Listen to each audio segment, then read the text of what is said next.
Bom dia, bom dia aí a todos. Aqui é o professor Newton e a gente vai aí dar continuidade ao nosso conteúdo sobre Revolução Francesa, tá? Para começar, a gente tem uma imagem aqui, ó, que representa esse processo revolucionário aí que ocorre na França durante o século XVIII.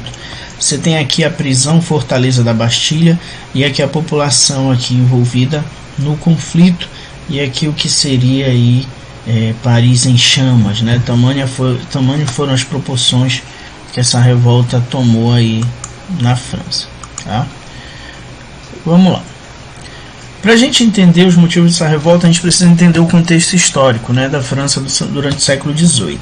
Basicamente, a revolta, ela acontece durante o reinado do Luís XVI, mas o problema não começa no reinado dele, tá? Quando o Luís XVI assume o trono, a França já passava por um grave processo de crise econômica, tá? E o grande causador dessa crise foram medidas tomadas por reis que antecederam o Luís XVI, que também se chamavam Luís, né? Tu tem o avô dele, o Luís XIV, conhecido como Rei Sol, né? O Luís XIV é o símbolo máximo do absolutismo europeu. A frase mais famosa dele, o Estado sou eu, né? Representando esse absolutismo. Numa monarquia absolutista, o rei governa, o rei manda, não existem leis escritas, não existem leis acima do rei, o rei é a própria lei, o rei é o poder único de mando. Então por isso a gente chama de Estado absolutista. Então durante o reino de Luís XIV, o avô aqui do Luís XVI, ele construiu o Palácio de Versalhes, e nesse palácio vai ser gasto muito dinheiro. Depois de Luís XIV vem o Luís XV, já o pai aqui do 16, e o Luís XV perde uma guerra contra a Inglaterra, a Guerra dos 7 Anos, e isso vai agravar ainda mais a crise econômica na França, porque a França vai perder dinheiro, a França vai perder colônias por ter perdido a guerra. Então a bomba explode nas mãos do Luís XVI, mas o início da crise econômica, que vai ser a grande motivadora aí, da Revolução Francesa, não é um erro unicamente do Luís XVI. Ele vai cometer alguns erros também depois na tentativa de resolver o problema. Porém, esses erros já vinham de muito tempo, essa crise econômica já vinha de muito tempo, tá? Esse jovem rapaz aqui, tá? Pomposo, esse é o Luís XVI. Aqui a esposa dele, a Maria Antonieta, tá?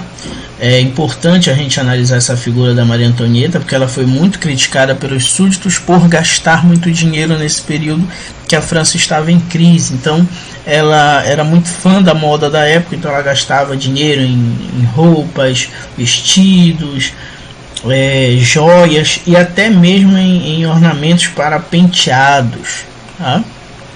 Vocês botarem na internet os penteados de Maria Antonieta, vocês vão ver umas figuras, inclusive vocês vão ver aí algumas críticas, né, algumas imagens aí feitas para criticar esse gasto excessivo da monarquia do período, tá?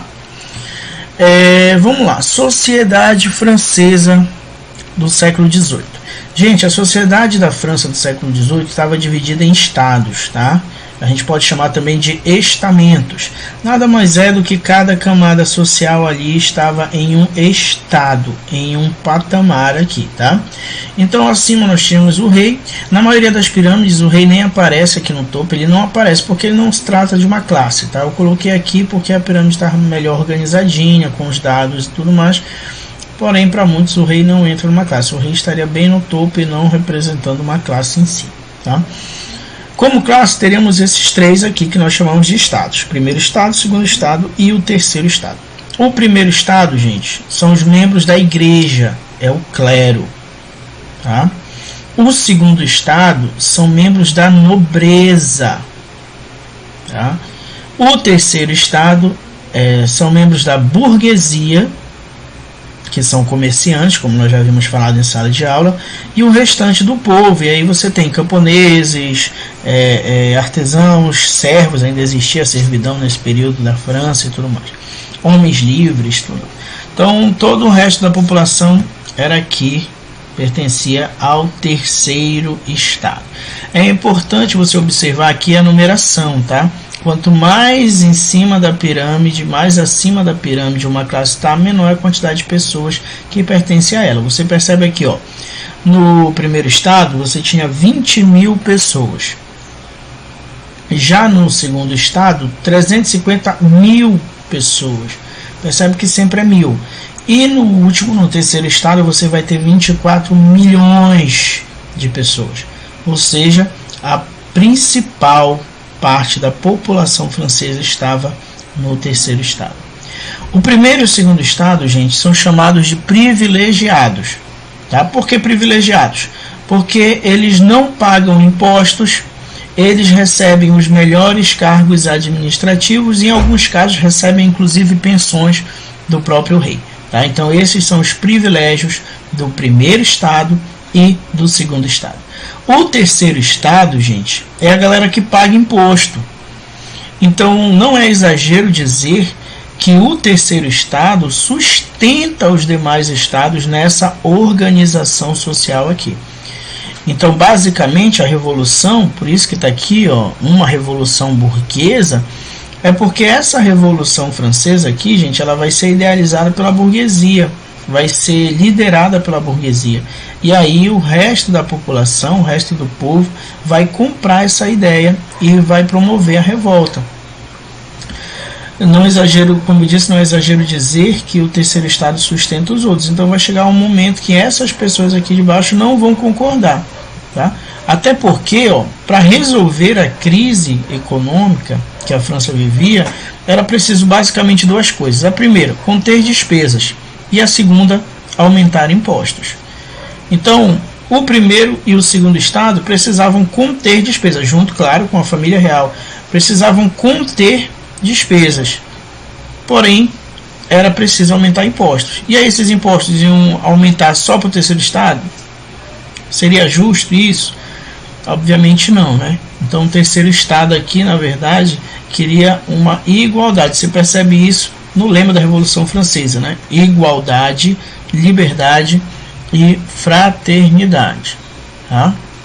Você vai ter em partes da França, daquele período, que as pessoas vão ter que trabalhar um mês de salário vai dar para comprar um pão, porque a produção de alimentos ela estava insuficiente para todo mundo, e ainda vamos ter um mais rigoroso inverno já vivido pela França até aquele momento. Isso vai prejudicar ainda mais a produção de alimentos. Então o preço do trigo, o preço do pão vai aumentar, e muitas partes da França as pessoas vão estar passando fome. Tá? E isso não acontecia no Palácio de Versalhes. O Palácio de Versalhes sempre foi cercado de luxo, sempre cercado de alimento. Então a gente costuma dizer que o Palácio de Versalhes não refletia a realidade do povo francês. Enquanto a elite, enquanto o primeiro e o segundo estado viviam no luxo, viviam com fartura de alimento, o terceiro estado passava fome. E isso vai motivar aí os grandes conflitos entre o terceiro estado em relação aos outros estados franceses. Tá? Aqui tem um exercício para vocês. Essa primeira questão aqui para fazer no caderno, e depois vocês dão uma olhada lá no livro na página 53, que tem mais um exercíciozinho lá para vocês responderem, tá? A questão aqui, a primeira para responder no caderno: relacione as imagens com o contexto histórico da França do século XVIII. Você vai olhar para essa primeira imagem aqui, você vai olhar para a segunda, e depois você vai analisar, baseado no que nós acabamos de conversar aqui, qual a relação dessas imagens, o que é que essas imagens têm para mostrar para a gente que tenha a ver com o processo da Revolução Francesa. Tá? Qualquer dúvida, podem perguntar. Assim que possível, eu estarei tirando as dúvidas de vocês. Até a próxima.